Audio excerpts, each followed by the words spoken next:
Estado Nacional. Yo le encuentro toda la razón a la ministra del Interior con esto de pucha la semana para difícil. Yo creo que para todos ha sido un poco. Presentamos a nuestros panelistas que nos acompañan en esta mesa de conversación de hoy. Constanza Jue, abogada constitucionalista y ex convencional. Constanza, bienvenida. Muchas gracias por la invitación una vez más, Connie. Hace tiempo que no venía. Sí, pues. Antes de las elecciones, bueno, todo antes de las elecciones. Que Cristian estuvo acá el domingo en la noche. Cristian Valdivieso, socio fundador de Criteria, bienvenido una vez más aquí a la mesa de conversación. Gracias, Connie. ¿Qué tal? Aquí estamos. ¿Para ustedes también ha sido la semana difícil después de las elecciones? O sea, en realidad yo miro para atrás y para mí ha sido como 2 años y medio difícil, un poco difíciles, pero sí, sin duda, y sobre todo, bueno, también harto cansancio, y qué sé yo, pero bien. Hay que mirar todo con optimismo. ¿Sacaron bono en la ISAPRE? ¿Reembolsaron o no antes de que...? No todavía, estamos esperando. Estamos esperando a ver qué Oye, pasa. Después de la elección hemos tenido que hablar tanto que estamos afónicos, o disfónicos, Difónico, técnicamente. Técnicamente. Oye, hablemos de las ISAPRE. Finalmente se acabó la incertidumbre, no es que se haya acabado, pero la incertidumbre de la ley corta de ISAPRE presentada hace un par de días por el gobierno. El superintendente ayer aterrizó los números y confirmó que las ISAPRE tendrían que, si se aprueba esta ley en el Congreso, tendrían que devolver 1.400 millones de dólares, además de rebajar en los precios de los planes. Las ISAPRES han dicho hoy día, sacar una declaración fuertísima, durísima, diciendo y acusando al gobierno de un engaño con la propuesta, diciendo que esta era una forma finalmente encubierta de terminar con las ISAPRES. Promete rebajas de precio y devoluciones falaces que jamás llegarían a concretarse. ¿Cómo se interpreta esto, esta especie de reacción de la ISAPRE? Yo no sé, no me acuerdo de un gremio que haya sido tan duro. Constanza, ¿o sí? No, yo creo que sí. En general hay gremios, pero lo que pasa es que estamos en una situación bien límite. Ni lo voy a justificar, ni tampoco me voy a pronunciar respecto a la declaración, porque creo que al final del día lo que importa es el fondo. Pero en general sí han habido gremios que de repente han sido quizás más fuertes con respecto a algunas cosas. La Asociación Nacional de Prensa lo ha hecho en algunos momentos. O sea, han existido, pero en realidad, bueno, el tema de la discusión con respecto a la ley corta de ISAPRE, o mejor dicho, la situación de las ISAPRES hoy día, no se remonta a algunos meses o algunas semanas, sino que se remonta al 2010. O sea, aquí, en realidad, si tú me preguntaras cuál es el gran responsable de la situación que tenemos hoy día de incertidumbre, es el Congreso Nacional. O sea, después ¿El Congreso de esa época o...? Todos los congresos que hemos tenido durante esta época, durante este periodo de tiempo, ¿cierto? Del 2010 hasta ahora. Que no se hicieron cargo del forado, básicamente, que quedó con el cambio, la eliminación de la tabla de factores. Efectivamente, ¿cierto? El Tribunal Constitucional el año 2010 dice, mire, se van a eliminar estos factores porque son discriminatorios, por ejemplo, el factor de ser mujer, de estar más avanzada en edad, se presentaron varios proyectos de ley. Durante el gobierno de Sebastián Piñera se presentó el Plan Garantizado de Salud, que buscaba hacerse cargo de ese forado, de esa laguna, y finalmente nunca se terminó legislando, y hoy día estamos como estamos, producto de la judicialización de algo que debería haber sido legislado hace mucho tiempo atrás. Ahora, dicho eso, respecto al menos de lo que es la ley corta de ISAPRE, a mi juicio creo que el gobierno no ha aprendido la lección. ¿Cuál lección? No ha aprendido la lección de que una cosa es lo que se declara y lo otro es lo que finalmente hace. Yo tengo como déjà vu respecto de la Convención Constitucional cuando veo lo que hace el gobierno. Porque, ¿qué es lo que te dice acá? Te dice, mira, esto es una ley corta que se va a hacer cargo del fallo de la Suprema. Falso, ¿cierto? Porque realmente... ¿Pero se hace cargo del fallo? Se hace cargo en parte del fallo. Pero la realidad, ¿cierto?, es que esto es una ley que es una ley que se podría denominar terminemos con la ISAPRE, no más ISAPRE. O sea, lo que pasa es de que se disfraza de una manera ley corta. ¿Estás de acuerdo con lo que dice la ISAPRE, que es una manera soterrada, disfrazada, para terminar con el sistema ISAPRE? Es que, claro, por cómo está puesto el foco, ¿ya? O sea, mi punto es de que el programa político, ¿cierto? El programa de gobierno de Gabriel Boric era de tener un plan único estatal, ¿cierto? Lo mismo se planteó en la Convención Constitucional, de que estuviera esto controlado por el Estado. No es ninguna novedad. Pero el gran punto es que díganle la verdad a los chilenos, ¿eh? que eso finalmente ese es el objetivo, ¿ya? Y lo segundo, con esto cierro, el gran punto pasa por dónde está el foco de la discusión. Porque pareciera que acá hay una mayor preocupación por el sistema de ISAPRE que por los chilenos que se van a ver afectados por esto. O sea, los 3 millones de afiliados que hoy día tiene el sistema ISAPRE que podrían pasar a colapsar el sistema público, los casi 9 millones de personas que, independiente de que estén afiliados o no a la ISAPRE, también se atienden en prestadores privados, se atienden en clínicas, en centros médicos, que también por esto se van a ver afectados porque los grandes finalmente deudores son la ISAPRE. Cristian, ¿coincides tú con Constanza que esta es una forma soterrada de terminar con el sistema? No sé, o al menos es algo verosímil, porque efectivamente el gobierno quiso desde su programa instalar un seguro único de salud con una privacidad del Estado y con una lógica de seguridad social, donde siempre fue claro y explícito que no querían que los privados participaran en el negocio de la salud, y que la salud no era un negocio, como está considerado ahora, porque sí tienen considerado, al menos cuando uno vuelve a analizar la famosa reforma a la salud, que todavía no llega, pero que siempre se ha hablado, es con aseguradores privados. Después del seguro único de salud, claro, administrado fundamentalmente por el Estado. Ahora, que eso sea verosímil, producto de la historia y de las ideas que de alguna manera profesó el gobierno en campaña, no significa que hoy día el gobierno esté preocupado de llevar a cabo o ejecutar un fallo que efectivamente dice que las ISAPRES le den plata a los usuarios. Entonces, ahí hay un incordio donde tenemos que separar aguas para decir, bueno, hay una cosa que tiene que ver con una mirada más ideológica respecto a cómo debería ser el sistema de salud, y hay un tema que tiene que ver con la aplicación de la ley y hacerse cargo de eso. Ahora, yo no soy abogado, tampoco soy economista, pero sí tengo claro algunas cosas. Por ejemplo, que las ISAPRES son una de las industrias más criticadas por la ciudadanía, más mal evaluadas por la ciudadanía, por lo mismo que dice Constanza, porque durante mucho tiempo fueron arbitrarias y aplicaron discrecionalidad en los planes de salud. Pero al mismo tiempo... Yo no he dicho eso, pero solamente para aclarar, yo no he dicho eso porque el punto es de que estaba en la ley de ISAPRE. Ahí estaba establecido los factores que te permitían poder aumentar el plan de ISAPRE. Pero eso mismo que... Una cosa distinta en los hechos producía discreción, ¿verdad? En el tipo de plan que tú tenías en función de tu edad, de tu sexo, etc. Y eso tampoco se arregló. Ahora, que sea la industria, una de las industrias más mal evaluadas por la ciudadanía, también al mismo tiempo, y eso son parte de las contradicciones que tenemos en la vida, es una industria, o digamos, es un seguro de salud al que la gente aspira a tener. Claro. Y esa es la gran paradoja en la que estamos también, y el problema que tiene el gobierno hoy día encima, porque de alguna manera, rabia que tiene la gente con la ISAPRE, que tiene que ver con lo que conversábamos delante, ¿verdad? Con los costos, también se mezcla con la expectativa de poder ser partícipe de un seguro privado de salud, porque la salud pública en Chile es mala, y ese es un dato de la causa. Y por lo tanto, si a la gente le preguntaran hoy día si quiere terminar con las ISAPRES, quiere reformar las ISAPRES, o quiere mantener a la ISAPRE, lo que te va a decir es que no quiere terminar con la ISAPRE, que quiere reformarla para que efectivamente sean más accesibles al resto de la población y menos arbitrarias o menos asimétricas en la relación que tienen con los clientes. Ya, eso es súper importante, claro, porque como tú dices, es una paradoja.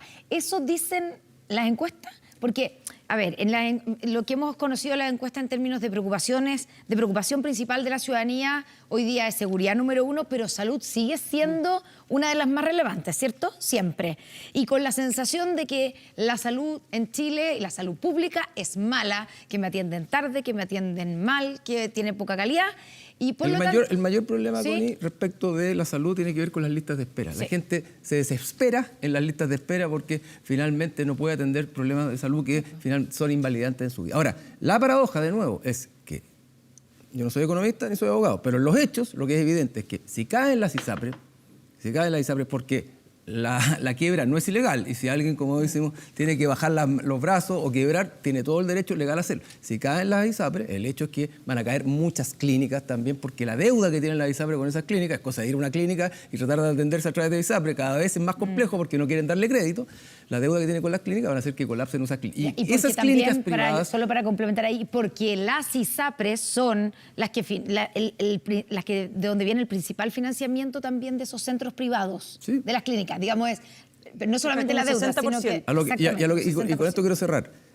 Durante la pandemia vimos que la integración muchas veces del sistema público y privado era muy beneficioso y virtuoso, y es ahí donde posiblemente las clínicas privadas y los centros de salud privados donde la ciudadanía también puede ir a disminuir las listas de espera en salud. Entonces, el problema que tenemos acá es un problema grande y gordo, y que el gobierno tiene que aplicar una ley, tiene que buscar la forma de aplicarla, pero al mismo tiempo tiene que hacerse cargo de que un error puede, un movimiento de alguna manera en el dominó puede botar todo al suelo. Y eso es complejo y el gobierno tiene que evaluarlo también en cómo se implementa. Claro, pero es que es ahí en la parte de esa consecuencia que podría tener dejar caer al sistema, donde uno, por lo menos cuando le pregunta al gobierno, yo hoy día le pregunté eso mismo al ministro Elizalde, también al superintendente de salud, por supuesto que los dos negaron que esto se tratara y que hubiera una cosa como casi ideológica de una intención de destruir el sistema. El ministro Elizalde dijo que sobre las declaraciones de las ISAPRES, dijo son declaraciones ofensivas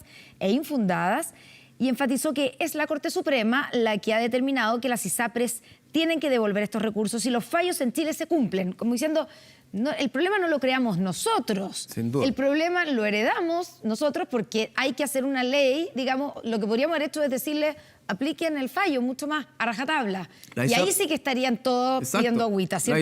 Las ISAPRES no son víctimas de lo que está sucediendo, pero los pacientes, los enfermos, podemos terminar muchos siendo víctimas de un desastre que de la cual la política no se hizo cargo en su minuto también. Claro, pero al gobierno tampoco le conviene comprarse ese problema hoy día. Por eso. O sea, pensando en que si llegan a caer las ISAPRES, pensando de manera pragmática, el problema que, digamos, se suma a otros problemas que tiene el gobierno, de esa cantidad de gente, no solamente de las 3 millones de personas que digamos son financiados por las ISAPRES, sino que toda esa cantidad de gente de FONASA que va a verse perjudicado porque va a llegar más gente a atenderse a través de FONASA y porque además, como tú dices, hay mucha gente de FONASA que aspira a querer estar en una ISAPRE porque tiene la sensación de que eso es el mundo privado me atiende mejor en términos de salud que el mundo público. Entonces, me atiende mejor, me trata mejor, las listas de espera son más acotadas. Entonces, la posibilidad de atenderse ahí, más allá de la valoración de lo público y lo privado, es una posibilidad real. Y por lo tanto, la gente aspira al menos a tener la posibilidad de elegir en algún minuto un asegurador privado en la provisión de la salud. Y ahí está el conflicto y el meollo del asunto. Ahora, si hay algo de ideologizado en el gobierno, puede ser también. No hay duda que podría estar dando vueltas. Pero hoy día el problema es más pragmático que ideológico, creo yo. Y el gobierno tiene que enfrentarlo pragmáticamente. ¿Tú crees eso, Constanza? ¿Que en el fondo, en términos pragmáticos, al gobierno no le conviene que caiga el sistema? O sea, primero por un tema pragmático, pero que antes de eso es por un tema de importancia o de la importancia de lo que estamos hablando. O sea, un poco lo que decía Cristian antes. O sea, esto no solamente tiene que ver por un tema pragmático de un costo político que puede ser importante para el gobierno, y no digamos que ha tenido poco, mucha que ha tenido costos políticos, en parte yo creo que por la incompetencia que ha tenido el gobierno en muchas cosas y por el hecho también de que no escucha y actúa soberbiamente. Pero junto con eso, más allá de otro costo político que se pueda comer el gobierno, esto tiene que ver con la importancia de lo que estamos hablando. Estamos hablando de casi 9 millones de personas que, siendo afiliados de ISAPRE, no siendo afiliados de ISAPRE, pero que se atienden en centros ambulatorios, no siendo afiliados de ISAPRE, pero que sí hacen tratamientos en centros clínicos o en clínicas o en hospitales privados, pueden terminar viéndose afectados por lo que decía Cristian antes, esto es un efecto en cadena. Cae la ISAPRES, cae también un porcentaje importante de los establecimientos privados. Entonces, en ese sentido, si bien efectivamente esto todo se limita o se lleva finalmente en lo inmediato al fallo de la Corte Suprema que se tiene que cumplir, pero por otro lado, ¿cierto? También esto es un problema que tiene que ser solucionado y acá el gobierno tiene mucho que decir. Y la verdad es de que uno dice, bueno, si eso es un problema tan importante, ¿por qué el gobierno esperó más de 5 meses en hacerse cargo de esto? Fíjense que el plazo que entregó la Suprema para hacerse cargo, entre comillas, de que las ISAPRES paguen, fueron 6 meses. 22 días antes que se venza el plazo, recién ahí ingresa la ley corta de ISAPRES porque ni siquiera dentro del propio gobierno se pusieron de acuerdo con esto. Entonces ahí donde uno dice, pareciera que la ideología tomó un rol más relevante del que debiera en un problema tan delicado como este. Además, el error, creo yo, del gobierno, más allá que lo que está haciendo es intentar que se aplique la ley y eso es lo que corresponde, si tiene razón el ministro Elizalde en eso. O sea, no podemos negar que si la Corte Suprema falla en derecho, hay que aplicar el derecho. Ahora, el problema del gobierno es que esperó tanto, que hoy día, más allá de lo, no sé, a lo mejor poco delicada que fue la declaración del gremio, que evidentemente lo fue, el problema se lo traspasó directamente al gobierno. Sí. O sea, y el gobierno hoy día tiene el problema encima. Y ahí, cuando tú tienes el problema encima y está a cargo del gobierno, no puedes empujar la polarización y la pelea con el otro, porque al final del día, al que van a terminar juzgando, aunque caiga la ISAPRE, es al gobierno por los resultados de lo que esto pasa. Entonces, ahí el gobierno tiene que ser muy cuidadoso hasta dónde se siente amenazado y hasta dónde efectivamente la amenaza que le ponen encima es real, porque esa amenaza es real. O sea, si no están teniendo posibilidades de subsistir económicamente y el negocio no está siendo rentable, pero además operativamente ya no están pudiendo funcionar porque no tienen plata. Sí. Es un problema grande, sí. Es cosa de ir a un centro privado, para no decir una clínica solamente, y tratar de pagar hoy día con un bono de un ISAPRE. No, es posible. No, y aparte que esto no, poner la huella. Y lo que hay detrás de eso es que las clínicas o los centros privados ya no le están dando crédito a las ISAPRE. Entonces te dicen, paga directamente y después vas tú a reembolsar. Y es porque no le están pagando. Perdón, solamente para complementar con eso. Esto ya lo vimos o tuvimos una especie como de piloto con lo que ocurrió con Más Vida.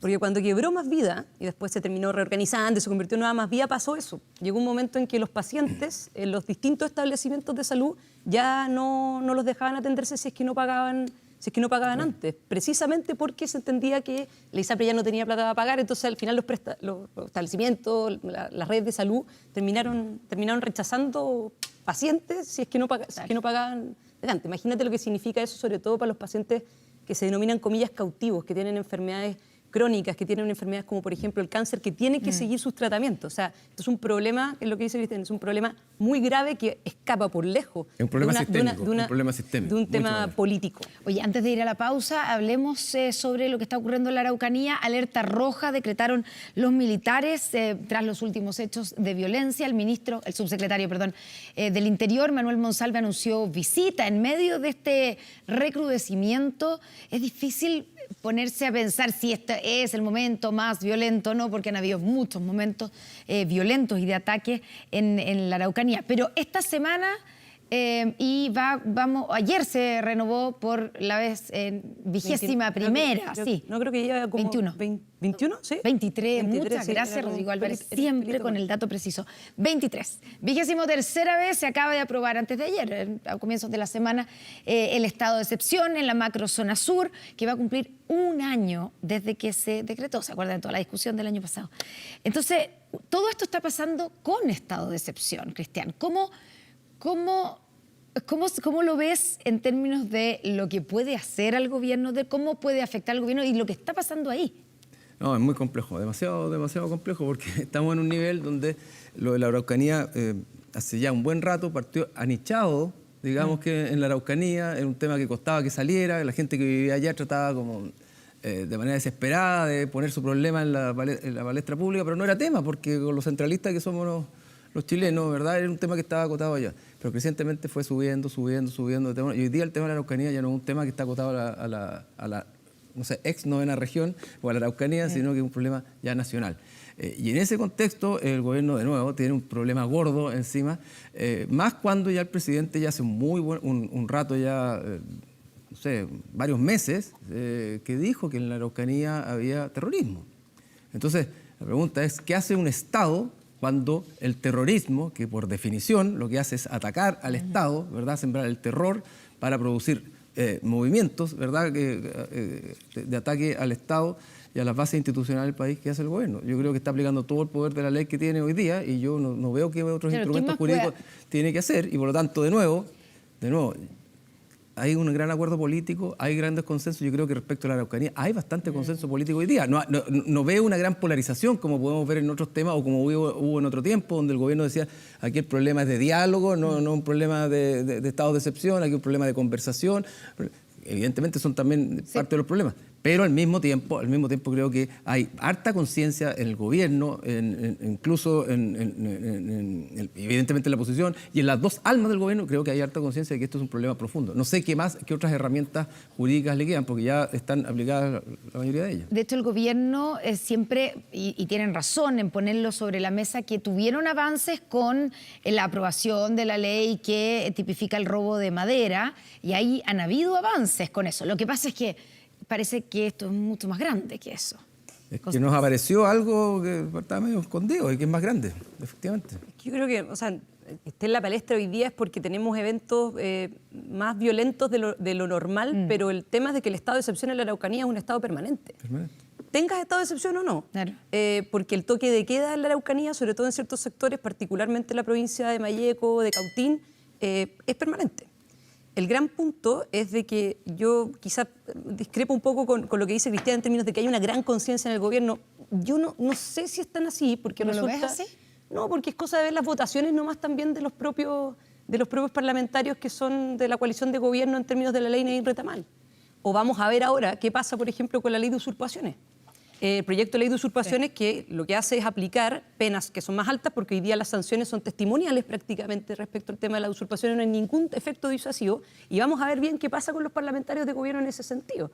Porque yo no, al menos después del cónclave que al parecer tuvieron en Cerro Castillo, no veo que los parlamentarios se hayan puesto más allá de la tensión, se aprobó la ley Nain Retamal. Se aprobó, pero con la abstención de varios que no quisieron ir a votar. Algunos parlamentarios, pero el gobierno, la ministra Toal, el ministro Monsalve, está bien, pero no todo, Boric fue a la Araucanía. Pero no todo el gobierno, no todo el gobierno. Algunos parlamentarios, sí, puede ser. No, los parlamentarios de gobierno. Y no solamente eso, sino que además hoy día ministros de gobierno que en el minuto que eran parlamentarios no decían que había terrorismo, sus convencionales constituyentes hace poquito tiempo nomás. Sí, la memoria... No, de acuerdo, pero el presidente fue directamente a la Araucanía, fue con la ministra Toá, dijo que aquí hay terrorismo y creo que no ha escatimado medidas. Pero es que lo que pasa es que una cosa que son las declaraciones y los otros son los hechos. Y la verdad es de que el presidente Gabriel Boric fue con un contingente de personas que cualquiera se querría tener en la Araucanía, con francotiradores, llenos de helicópteros por todas partes. O sea, bueno, pero si tuviéramos... Está bien, está perfecto, pero mi punto es, hay terrorismo, listo, me voy. Ya, pues, pero ¿qué es lo que estamos haciendo? ¿Qué proyectos de ley estamos poniendo en el tapete? Porque la realidad es que el proyecto de ley Nain Retamal no fue una iniciativa del gobierno, tampoco es que el gobierno le hubiera querido poner urgencia, o sea, finalmente fue, comillas, una genialidad, digamos, de la Comisión de Seguridad. Entonces, sí, para que haya una verdadera voluntad, lo que hay que hacer es dejar de tener mesitas de conversación, dejar de tener cónclave. No, o sea, póngale urgencia a los proyectos de seguridad y los votos van a estar. Eso es. Nada más, así de simple. Sí, son las 11 de la noche. Por sus hechos los conoceréis. Y al final la ley Nain Retamal fue aprobada a pesar de... A pesar del gobierno. A pesar de algunos parlamentarios. No, a pesar de los parlamentarios del gobierno. A pesar de los parlamentarios del gobierno. La ministra Toá se la jugó. Se la jugó hasta el final, casi hasta el final. Metiéndole indicaciones así para que quedara... ¿Cuántos puntos bajó después de eso? No sé, varios en las encuestas. Pero, 17, 15... Sí, o sea, le puso todo el pecho a la bala. Evidentemente que pagó un costo en ese momento. Sí, sin duda. Ahora no nos olvidemos que lamentablemente sufrimos la muerte de 3 carabineros en menos de un mes.